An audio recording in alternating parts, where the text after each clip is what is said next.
English sentences में जब भी कोई मजबूरी शो करना हो तो उसमें has to, have to, had to, will have to, be having to, ये अल्फाज इस्तेमाल किए जाते हैं। मिसाल के तौर पे जब हम उर्दू में ये पढ़ते हैं मुझे पैदल स्कूल जाना पड़ता है, तो इसमें जाना पड़ता है ये शो करता है कि जो जाना है वो मजबूरी के तहत है।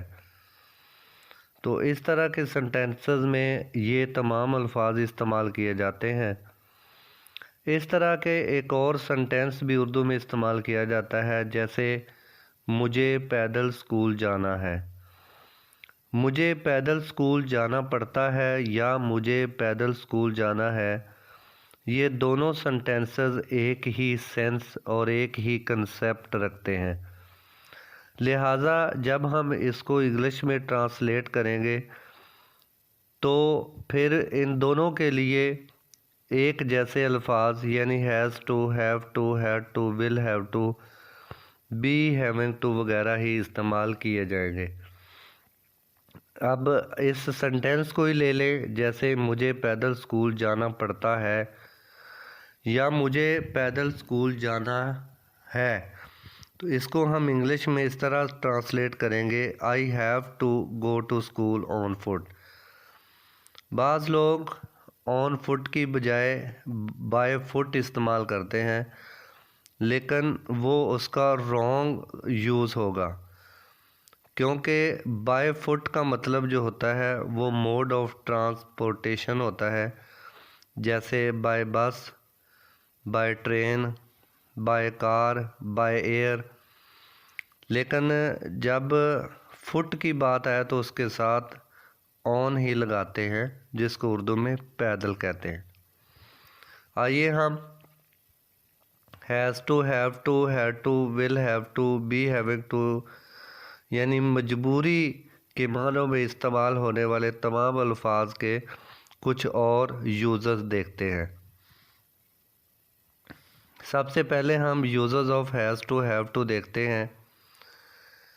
हैज़ टू और हैव टू का इस्तेमाल करते हुए ये बात देखते हैं कि अगर सब्जेक्ट सिंगुलर हो तो उसमें हैज़ टू इस्तेमाल करते हैं, और अगर सब्जेक्ट प्लूरल हो तो उसमें हैव टू इस्तेमाल करते हैं। जैसे इसे सुबह जल्दी उठना पड़ता है, he has to get up early in the morning. अब देखिए, जब आप उर्दू में इस तरह सेंटेंस पढ़ते हैं कि उसे सुबह जल्दी उठना पड़ता है, तो इसमें मेल या फीमेल का नहीं पता चलता, तो इसमें आप ही भी लगा सकते हैं और शी भी लगा सकते हैं। लेकिन दोनों सिंगुलर ही होंगे तो इनके साथ हम हैज़ टू लगाएंगे। ही हैज़ टू या she has to get up early in the morning, उसे सुबह जल्दी उठना पड़ता है। तो ये उठना पड़ता है, ये मजबूरी शो करता है, और इसके लिए हैज़ टू गेट अप का लफ्ज़ इस्तेमाल किया जाता है। तुम्हें सख्त मेहनत करना पड़ती है, इसमें सब्जेक्ट यू है जो कि प्लूरल तस्वर किया जाता है, और इसके साथ हम हैव टू लगाएंगे। You have to work hard, तुम्हें सख्त मेहनत करना पड़ती है या तुम्हें सख्त मेहनत करना है, दोनों सेम कंसेप्ट रखते हैं। लिहाजा इनकी जो इंग्लिश में ट्रांसलेशन है वो ऐसे ही होगी, you have to work hard. तो यू प्लूरल, इसलिए हैव टू का इस्तेमाल किया गया। मुझे रोज़ाना सबक याद करना पड़ता है, तो I have to learn the lesson daily. I को भी प्लूरल तस्वर करते हैं बाज़ औक़ात इंग्लिश ग्रामर के अंदर, इंग्लिश लैंग्वेज के अंदर, और बाज़ औक़ात इसे सिंगुलर भी तस्वर करते हैं। फॉर एग्ज़ाम्पल, आई के साथ वाज, हम इसको एज ए सिंगुलर जब यूज़ कर रहे होते हैं तो आई के साथ वाज हमेशा लगाते हैं, यानी यहाँ पे फिर जो आई है वो सिंगुलर के तौर पे यूज़ होता है। लेकिन बाज़ औक़ात ये प्लूरल के तौर पे इस्तेमाल होता है, यानी प्लूरल वाले रूल्स इस पे लागू होते हैं। जैसे आई के साथ हैव टू हमने लगाते हैं, इसी तरह जो प्लूरल दीगर प्रोनाउंस होते हैं, जैसे दे है, वी है उसके साथ भी तो हम हैव टू लगाते हैं। तो आई यहाँ पे जो है इस सेंटेंस में आई जो है ये प्लूरल के तौर पे इस्तेमाल हो रहा है। I have to learn the lesson daily, मुझे रोज़ाना सबक याद करना पड़ता है। यानी सिंगुलर के साथ हैज़ टू, प्लूरल के साथ हैव टू और आई के साथ भी हम हैव टू इस्तेमाल करेंगे। हैव टू का इस्तेमाल करते हुए ये चीज़ जहन में रखते हैं, इसमें सिंगुलर, प्लूरल या आई का तस्वर नहीं होता। Just has to, have to जिस तरह प्रेजेंट में इस्तेमाल करते हैं इस तरह हैव टू को पास्ट में इस्तेमाल करते हैं। Whatever the subject is singular, plural और I, we have to use have to. जैसे इसे सुबह जल्दी उठना पड़ता था, he had to get up early in the morning, तो ये पास्ट में है इसलिए हैड टू इस्तेमाल हुआ। You had to work hard, तुम्हें सख्त मेहनत करना पड़ती थी। यहाँ पे देखें ही सिंगुलर है उसके साथ भी हैड टू, सेकंड में यू प्लूरल है फिर भी हैड टू, थर्ड में देखें मुझे रोज़ाना सबक याद करना पड़ता था, I had to learn the lesson daily, तो आई के साथ भी हैड टू। इट मीन्स कि सब्जेक्ट जो भी हो, सिंगुलर हो, प्लूरल हो, आई हो, हमने उसके साथ हैड टू लगाना है और ये हमेशा पास्ट को शो करता है, गुज़रे हुए ज़माने को शो करता है। इसे सुबह जल्दी उठना पड़ता था या उसे सुबह जल्दी उठना पड़ा, ये भी सेंस है कि इस तरह के सेंटेंसेस आए कि उसे सुबह जल्दी उठना पड़ा, तो फिर भी इसकी सेम ही इंग्लिश में ट्रांसलेशन होगी। अब हम देखते हैं will have to, shall have to का इस्तेमाल कैसे करते हैं। उसे सुबह जल्दी उठना पड़ेगा, यानी ये फ्यूचर की बात हो रही है, तो फ्यूचर का इस्तेमाल करते हुए हम he will have to get up early in the morning, will have का इस्तेमाल करेंगे या शैल हैव का इस्तेमाल करेंगे।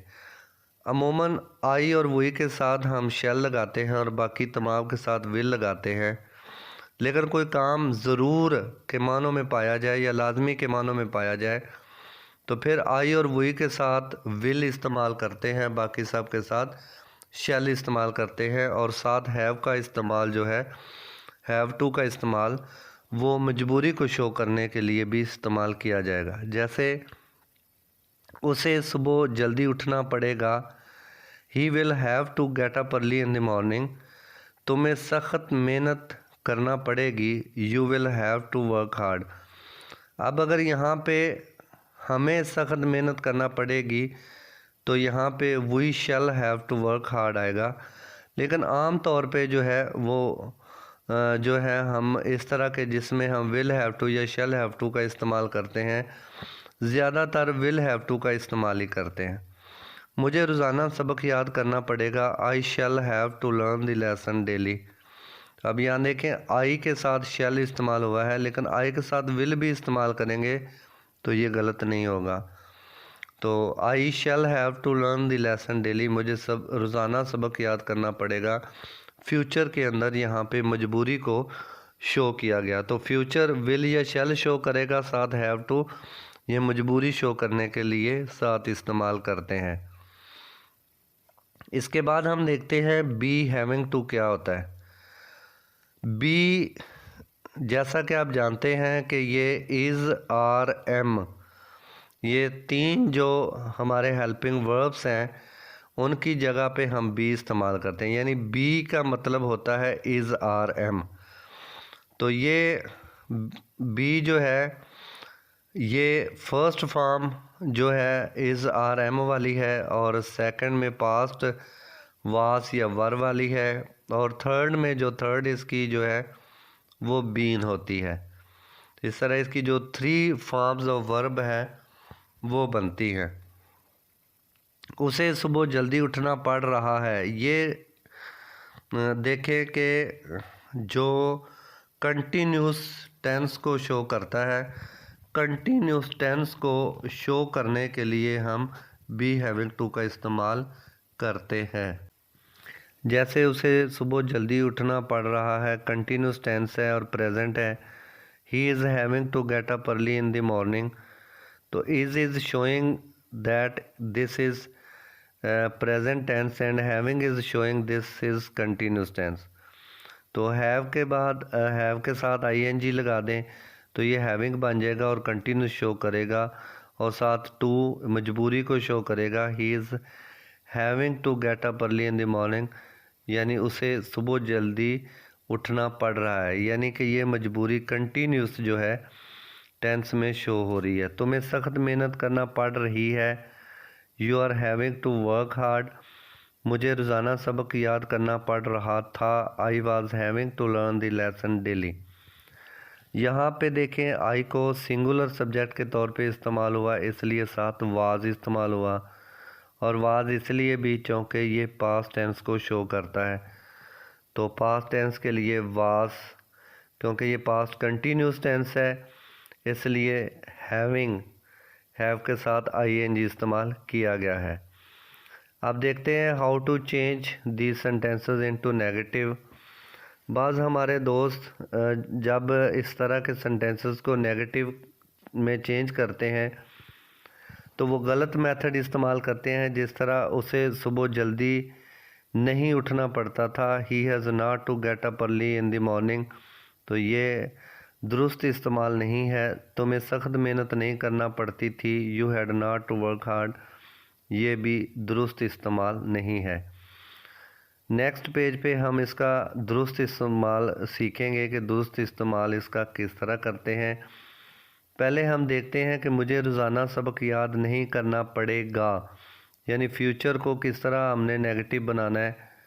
आई shall not have to learn the lesson daily, shall या विल के बाद नॉट लिखें और हैव टू नॉट के बाद लिखें, तो इस तरह इस्तेमाल करेंगे तो ये नेगेटिव बन जाएगा। इसलिए कि शैल या विल ये ओरिजिनल हेल्पिंग वर्ब है, इनके बाद नॉट इस्तेमाल किया जाता है नेगेटिव बनाने के लिए। सबा को रोज़ाना खाना नहीं पकाना पड़ रहा था, Saba was not having to cook the food daily. यहाँ पे भी देखें कि सबा चूँकि सिंगुलर है इसलिए वाज लगाया गया, और वाज इसलिए लगाया गया क्योंकि ये पास्ट कंटिन्यूस टेंस है। तो वाज एक ओरिजिनल हेल्पिंग वर्ब है, इसलिए इसके बाद नॉट लगाने से जो है ये नेगेटिव सेंटेंस बन गया। लेकिन अगर हम ये दो सेंटेंसेस की बात करें तो ये प्रेजेंट इंडेफिनिट टेंस और पास्ट इंडेफिनिट टेंस, इस तरह के सेंटेंसेस के तौर पे इनको हम नेगेटिव बनाते हैं। उसे सुबह जल्दी नहीं उठना पड़ता है, तो इसमें भी ये प्रेजेंट इंडेफिनिट टेंस है, चाहे कि मजबूरी भी शो कर रहा है लेकिन ये प्रेजेंट इंडेफिनिट टेंस है। और प्रेजेंट इंडेफिनिट टेंस के अंदर हम हमेशा नेगेटिव बनाने के लिए सिंगुलर सब्जेक्ट के साथ डज लगाते थे, तो यहाँ पे भी ऐसे ही है। ही सिंगुलर सब्जेक्ट है, इसके साथ डज लगाएंगे। अगर प्लूरल सब्जेक्ट यानी वी या दे होता तो डू लगाते।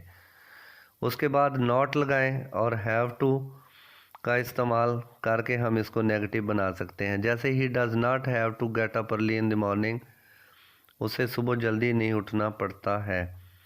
तुम्हें सख्त मेहनत नहीं करना पड़ती थी, you did not have to work hard. यहाँ पे देखें पास्ट इंडेफिनिट टेंस जिस तरह नेगेटिव बनाते थे इस तरह हम जो है ये नेगेटिव बनाया और डिड का इस्तेमाल किया।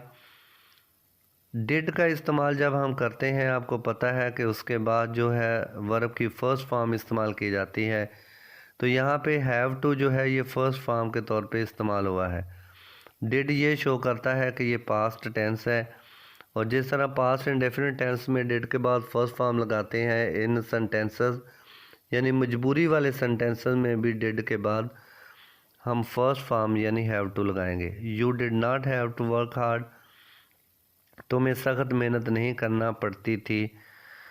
तो मुझे रोज़ाना सबक याद नहीं करना पड़ेगा, ये पहले भी हम सीख चुके हैं कि शैल के बाद नॉट, और सबा को रोज़ाना खाना नहीं पकाना पड़ रहा है, ये भी हम पहले सीख रहे हैं कि वास के बाद नॉट लगाने से हम इसको नेगेटिव बना सकते हैं। How to change into interrogative. अब हम देखेंगे कि इनको इंटेरोगेटिव में किस तरह चेंज करते हैं।